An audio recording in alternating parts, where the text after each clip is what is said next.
Did I ever tell you about Aunt Vyrnetta and her one and only appearance on the local news? Well, if you don't know Aunt Vyrnetta already, she was one of those women that you could say was consumed with her personal appearance. It was her favorite subject, and she spent considerable time studying it.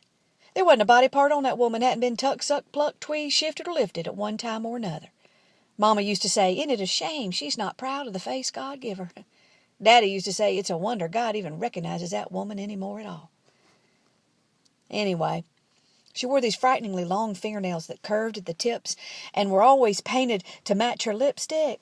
She wore these big old thick false black eyelashes, beauty mole on her face designed her very self, and wore wigs, a different one of 'em every day, while the rumor was that woman had a closet just for her own hair. And every one of 'em had a kick to it, if you know what I mean, because Aunt Vernetta's way of thinking is, when it comes to hair, bigger is better.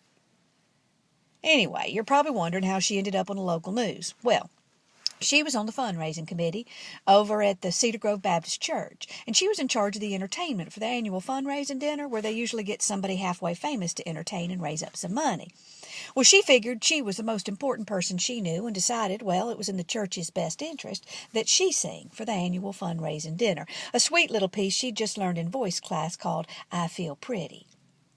Now, Pride's Hollow didn't have a local news to speak of, being such a small town and all, but word got out to Garnett County, and I guess they were short on news that week, because a reporter called up asking could he do a story on it.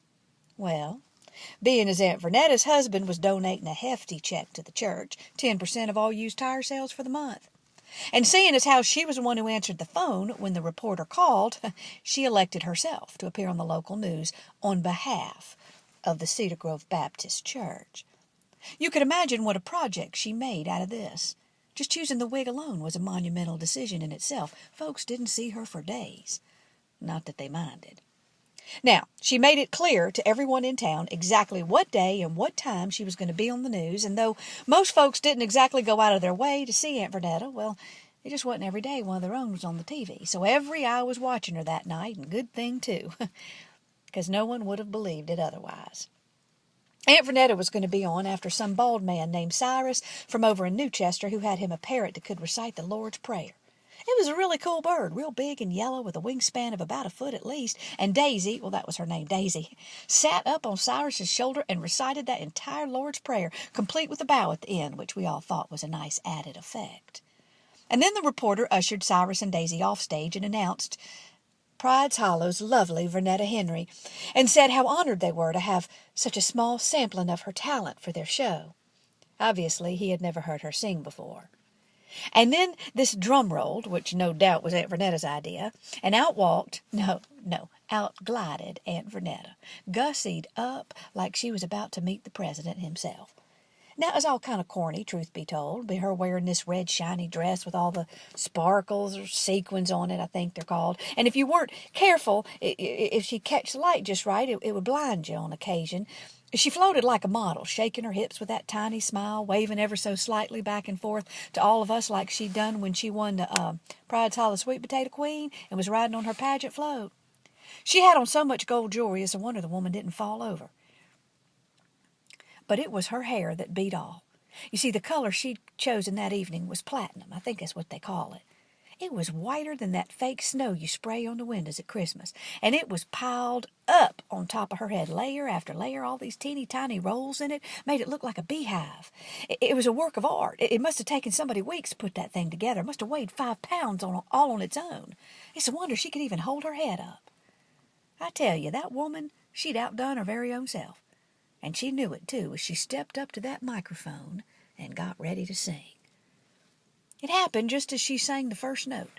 And it happened so fast that it's kind of hard to remember the actual sequence of events. But, well, I think first we hear this high-pitched screeching noise coming from backstage. And then something big and yellow flashes across the TV screen. And suddenly it was like everything turned into slow motion, as all heads turned to see those big wings flapping and feathers floating through the air, belonging to none other than Daisy, the talking bird, who seemed to be headed directly for Aunt Vyrnetta and picking up speed with every second. Now, if you don't know anything about birds, apparently they like things that glitter and shine, or at least this kind of bird does. They're attracted to them. So I'm guessing all the glimmering and shimmering coming from Aunt Vyrnetta added to that platinum beehive hairdo was just more than that bird could take. It's just screaming out to be perched upon. And I kid you not, that giant wing-flapping bird catapulted directly into Aunt Vyrnetta's platinum hairdo with a huge thud and latched its thick claws into her platinum beehive wig and looked at us like it was just the most natural perching spot in all the world. Only I guess Daisy wasn't exactly figuring on the reaction she was going to get from Aunt Vyrnetta, who completely came undone. Like a crazy woman she was, let out a blood-curdling scream, and she started jumping up and down and batting at her head and trying to knock that bird off and screaming, "Get it off me! Get it off me! Get it off me!" And I don't rightly blame her. I would have been the same way if I had a talking bird right up in my face, wouldn't you? Well, this scared poor Daisy silly, and she couldn't have gotten loose if she wanted to, because those big old thick gray claws of hers were tangled up in that platinum beehive hairdo something fierce, and she kept flapping her gigantic wings and squawking over and over, "Get her off me! Get her off me! Get her off me!" And I don't rightly blame her, because I think I would have been the same way if I was that up close to Aunt Vyrnetta. Had to be a fright. Vyrnetta kept screaming and jumping around, and Daisy kept squawking, and I don't know who was cursing worse, Aunt Vyrnetta or that talking bird that let out a string of obscenities that liked to make a sailor blush. And all you saw was this blur of sequins and feathers. And the reporter, he's just standing there with his mouth hanging open, just like the rest of us folks back home. It was the best news story we'd ever seen in our lives. Finally, Cyrus runs up on stage and he tries to pull that bird off Aunt Vyrnetta's head. Only that was not such an easy task because, like I said, those claws were tangled something fierce, and Aunt Vyrnetta's screaming and Daisy's squawking and Cyrus is pulling and pulling until finally he pulled off her head. Well, at least that's what it looked like anyway. He really pulled off the wig. And he's standing there holding Daisy, who's holding the wig, and Aunt Vyrnetta is standing to the side with this horrified look on her face, realizing she is still on the TV. And with good reason, too, if you could have seen her. She was lopsided now because one of her heels had broken off her shoes. Her sparkly dress was all bunched up around her hips, and her pantyhose had rips and tears all over them. Gold jewelry was scattered all over the floor, mixed in with a couple of fake fingernails to boot. Her lipstick was smeared up one side of her face, and that beauty mold that she had designed herself was now plastered to the side of her nose. And a big old fake eyelash hung from her cheek like a spider. But that wasn't the worst part. No, the worst part was that pantyhose stocking-looking thing she had on her head. I guess it was to hold her hair in place underneath where that wig used to be. It looked like she was about to rob the place. And the I Feel Pretty music still played softly in the background. And that was the last sight we saw before they cut to a commercial. Folks in Pride's Hollow just sat there staring at each other, not even able to put words to what they just saw.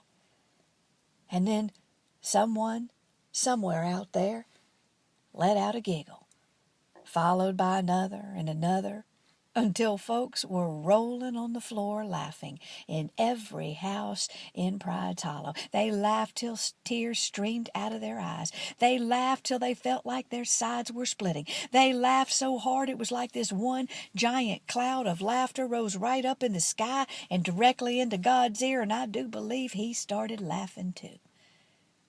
And next time they saw Aunt Vyrnetta, they started laughing all over again. To this day, it still brings a chuckle to anybody who remembers Aunt Vyrnetta and her one and only appearance on the local news.